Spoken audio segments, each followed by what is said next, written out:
So I finished this Charlotte Riddell Haunted Houses book that I got when I was over in Cardiff. And I talked about the first novel in this collection of two called Fairy Water. And I want to talk a little bit about the second novel in the series called The Uninhabited House. But more important than that, I want to use it as a jumping off point to have a little discussion about the difference in style of writing, style of novels over the years, because these was written in the 19th century, and how things are different today, and whether that really makes matters or makes that much of a difference. Because I've been listening to a lot of Brandon Sanderson's Writing Excuses podcast and talking about different ideas about how to write and how to write better. And a lot of the things they talk about involve the time period in which something comes out. They'll talk about an old book and say, well, you couldn't write that now, but it was okay back then. And I don't know if that's a concept that I agree with. So I'll get into that. But let's first start talking about The Uninhabited House a little bit. I've talked about this book a bit in the past when I talked about Fairy Water. I don't want to get too deep into it, but this is a British Library edition, Tales of the Weird, that I picked up in Cardiff, Wales. And it's got two novels in it, Victorian haunted house novels, the first one called Fairy Water and the second one called The Uninhabited House. And they are both very interested in kind of legal processes in Victorian England. And in the Uninhabited House, the story revolves around a lawyer or a solicitor who has a client who's a very difficult woman, who's very demanding and is always like demanding that they give her money and not paying them back, not paying what she owes them, and throwing up a big hissy fit about things, and putting up a big emotional display about how hard things are for her and how meanly they're trying to use her. And she owns through inheritance this house called River Hall, which he's trying to rent to tenants, but nobody will stay there because it's apparently haunted. And so a large portion of the novel is focused on the legal processes of trying to get people to rent this house, to force the people who rented the house to pay for the house because one of the occupants has abandoned it and said, I'm not going to stay there, it's uninhabitable because it's haunted, and they have a trial to try to get the money that is owed. And so there's a lot of legal stuff going on in this story. And the ghost, I like this one better than Fairy Water because the hauntedness of the house is more of a feature of the story. In Fairy Water, it felt almost like an afterthought or just a thing thrown in at the end to try to make it more appealing to readers. In this one, it feels like a more intrinsic part of the story. And there's a little bit of mystery about what's going on in the house, what the secrets of the house are behind it. And one of the solicitors decides to go and stay there and unravel the secret and find out what's going on. And in this sense, it somewhat more resembles a modern mystery novel. But it's written in such a different style than any modern novel would ever be written in. And I really like it. I mean, these aren't amazing books. I'm not going to say they're like timeless classics or anything, but I am an Anglophile and I like the Victorian period. And I find it very fascinating and charming to see how books were written differently back then. And I like the language that it's written in, and I like the style of it. Now, not very much happens. It's very slow. It's not very gripping. But there's a lot of dialogue between characters. There's a lot of character stuff. There's a lot of humor in the way that particularly the client is described, and they make fun of her accent, which is a blend of several different accents. She originally comes from Ireland, and she's got kind of a West Country brogue. They make fun of her for being so demanding and so difficult. And there's a lot of good humor in there. And there's a little bit of a romance plot thrown in. But overall, it's so much more dry and slow-paced and ponderous than a modern mystery or ghost story novel would be.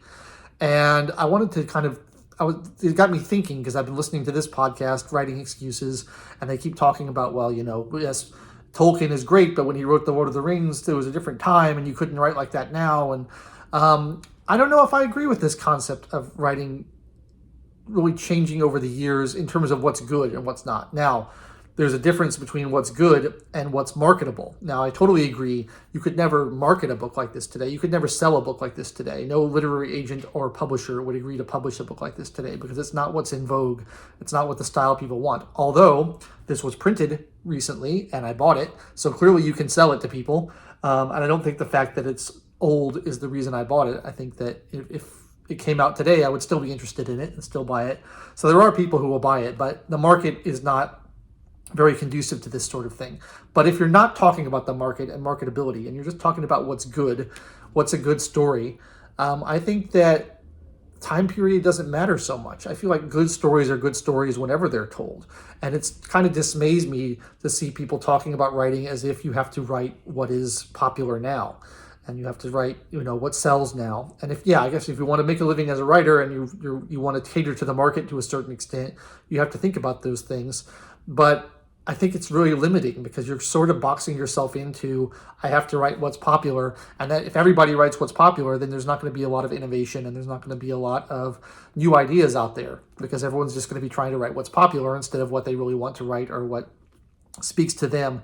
And I feel like good stories transcend time, and we still read things like, Dante's Divine Comedy or Homer's The Iliad or The Paradise Lost or Beowulf and things that are thousands of years old, and we still think they're good stories. And I don't hear anyone complaining and saying, well, you couldn't write Beowulf today because, the style is different now. I mean, it's a good story is a good story. Look at Shakespeare. Shakespeare is so popular 500 years later, and people still love those stories. The style of the prose needs to be updated a little bit, but I feel like the story itself, is timeless if you tell a good story. And so I think it's a little weird when people are talking about writing advice and they say, you have to write what's popular and you have to write in the style that's popular now and you could never get away with this now, because I just don't think that that's how writing works, or storytelling works, I should say. I think storytelling is timeless and storytelling transcends fads that go through the ages. And I'm really interested to read books like this that come from a different time period and see how the writing was different, but I don't think it makes it worse. I don't think this is a worse book than modern books because it was written in a different style, an older, more old-fashioned style. In fact, I really love the old-fashioned style. And while I wouldn't rank this as a great classic that I would want to revisit or that I would recommend to everybody, it's, middling good. I liked it, but I didn't love it. It's certainly better than a lot of books that I've read that have been published in the last 10 years. And so just because something is, au courant, something is in vogue, I'm using all these French terms, that doesn't mean that it's good. And just because something is old-fashioned, that doesn't mean that it's bad. And I don't know. I just was thinking about this, and I wanted to kind of throw it into this video because I don't have too much to say about the novel itself, so I thought I'd use it as sort of a launch point for a discussion about that instead. And I'd be interested to hear what my viewers think about, time-specific style of writing and whether or not it really makes a difference, whether you think that, is writing in the 21st century, novel writing, is it better than it was in the 19th century because we've learned from the past and we've advanced as writers and we've improved? Or is it worse? Or is it the same? Or is it just different? I'm not convinced that it's better, to be sure. I think a lot of the books that I read from the 19th century are better than books now.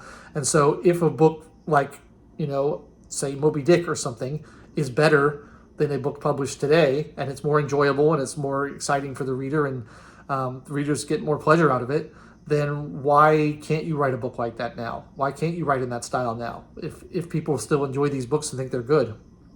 One of the things that I hear comments on a lot from writing excuses and other writing advice is like you having to grip the reader, you having to hook the reader, you have to make sure there's action on every page, you got to make sure that they're keyed into what's going on and they never get bored, they never get distracted, and they can always be hooked on what's going on. It's a page turner.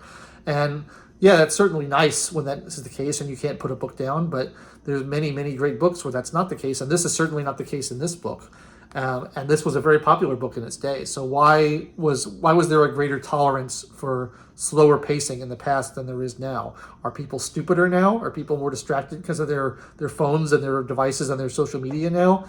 Are we more advanced as readers and we need more stimulation because we've already digested all the older stuff, and so we need to have something stronger and more stimulative in order to grab our attention? I'm not really sure what it is, but I like a slow-paced book.